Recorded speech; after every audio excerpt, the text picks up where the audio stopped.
Dance Space Van.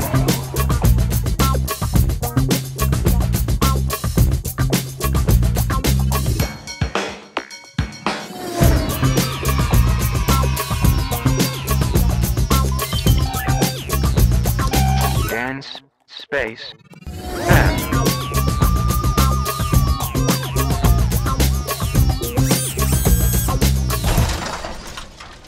Welcome to Season 3 of Dan's Space Van. In the first 2 seasons, we did everything. We landed a helicopter on a glacier. We were in a parade. We crossed all of Canada, heard crazy stories. And I came in and crashed right into the yard. And that's what the plane looked like. And had some amazing musical guests. Yes. Yes. So wake up the kids, put on some popcorn, and let's start Season 3. We're going to Portugal to drink wine. Do you drink wine? I don't drink nothing, sorry so much. Do you know this man sitting beside me is the biggest wine expert in Canada? Yeah, I don't like it. You don't like wine? What's the matter? Has anyone ever told you you look like Roberto Benigni? Yeah, sometimes they told me that, but it's normal because I'm a good guy, yeah. We're gonna go to the British Virgin Islands. I've been left alone on the boat and the computers are all, alarms are going off saying we're on collision course. We're gonna shoot an episode in the Arctic.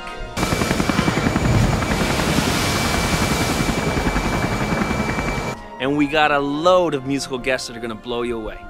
The year was 1978 and there were 2 guys and they were buddies and they were cousins, and they were both named Lou. We'll do Lou 1 and Lou 2. Both of those guys bought 2 vans, just like this one. In fact, this one. This is the Star Trek van owned by Lou number 1, and this van owned by Lou number 2 was called Aqualung. Now, sadly, Lou passed away, and his van wound up sitting in a garage for almost 30 years until I bought it, and here it is. And even after driving it all the way across Canada, it just clocked 35,000 kilometers. Lou had a pretty good time with his van. He drove it to California, he drove all over, had great adventures, but eventually he did sell it, and to this day, Aqualung is missing. Dude, where's my car? So, we have tracked Lou down. We spoke to him on the first episode on the phone, but we are now driving to his house today, right now, to see the guy, to interview the man, to reunite him with one of the vans he worked on, hopefully see some photos and hear some great stories.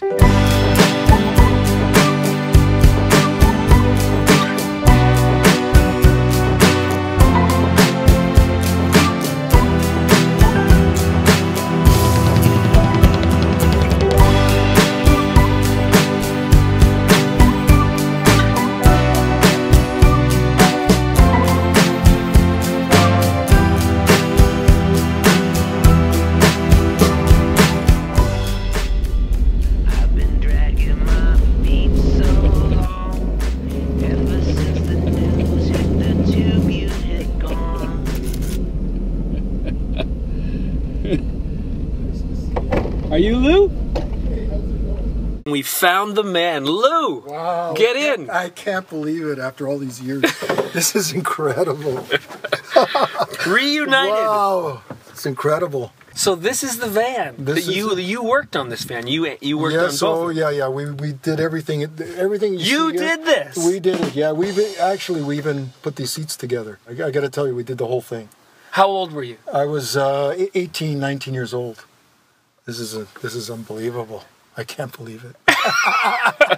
All the switches too. I forgot about all these things we did, but all the modifications. Yeah, and yeah. Like this. Is this your modification? I put that in. The tassels, yeah. The dingle balls. Yeah, because I don't remember those. Now, but is this all like? Is it all looking the same? Yeah, it looks all the same. Yeah. The year was 80. Yeah. No, wait. Well, 1978.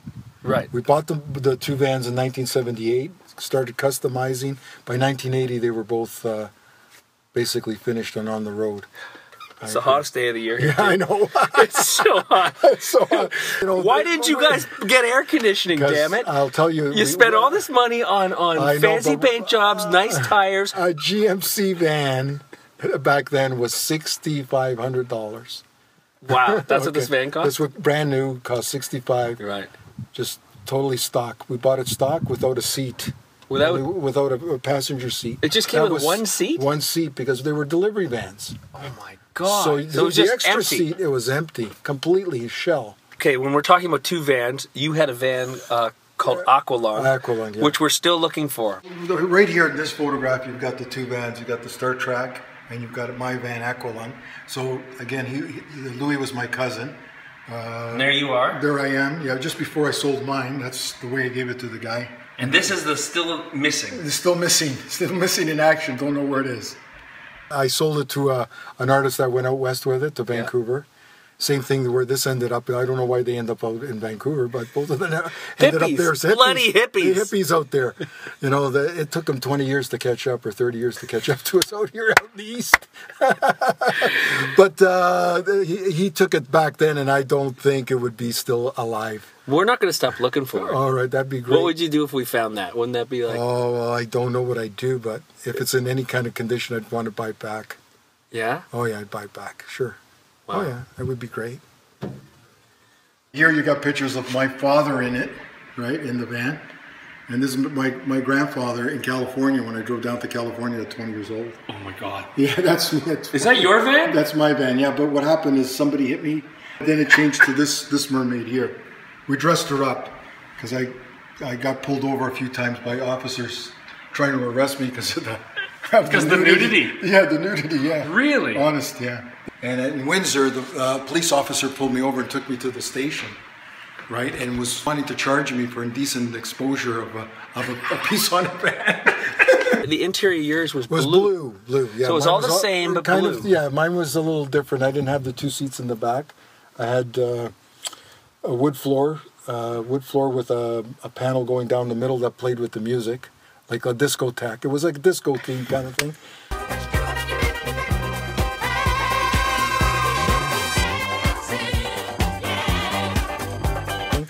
And up the sides of the van also the lights would flash too with the music, right? So it was kind of bizarre. Amazing. I think I saw in a photo yours had like the chain steering wheel. Yeah, I had the chain steering wheel, chain handles, all these were replaced, and in the front grille was all chain. This is a drive to California, on my way to California 20. And here's my cousin Louis, the guy who owned the Star Trek van.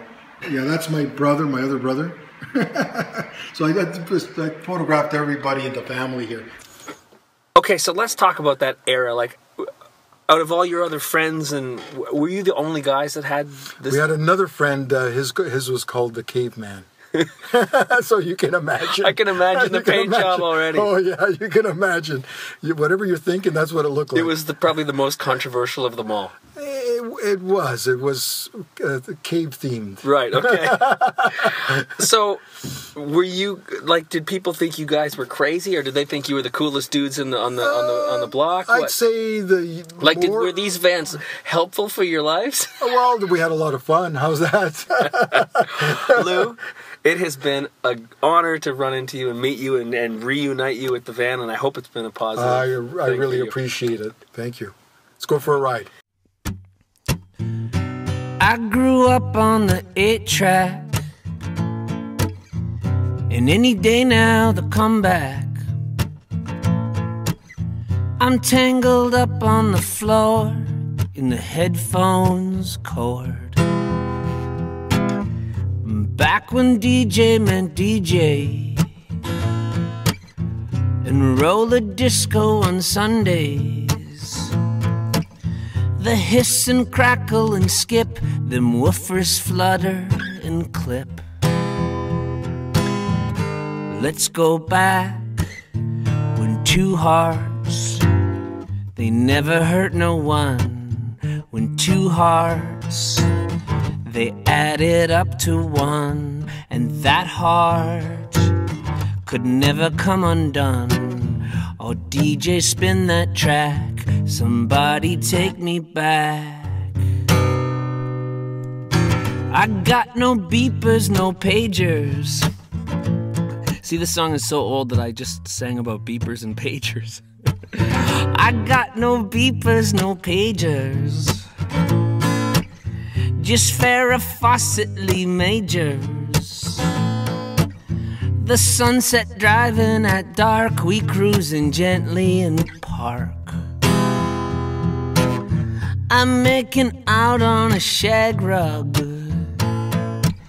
with Marianne and some soft drugs, and places I'd never seen except in magazines. Let's go back when two hearts, they never hurt no one. When two hearts, they added up to one, and that heart could never come undone. Oh, DJ, spin that track. Somebody take me back to 45s and skirts, Bowie on my shirt. Set your phasers on stun, leave all them kids out in the sun. Atari and Pong, they never did us wrong. Someone take me back.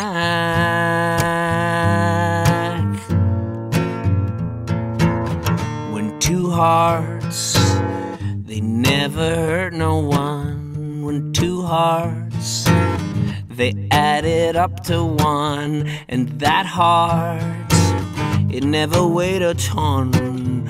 Oh, DJ, spin that track. Somebody take me back.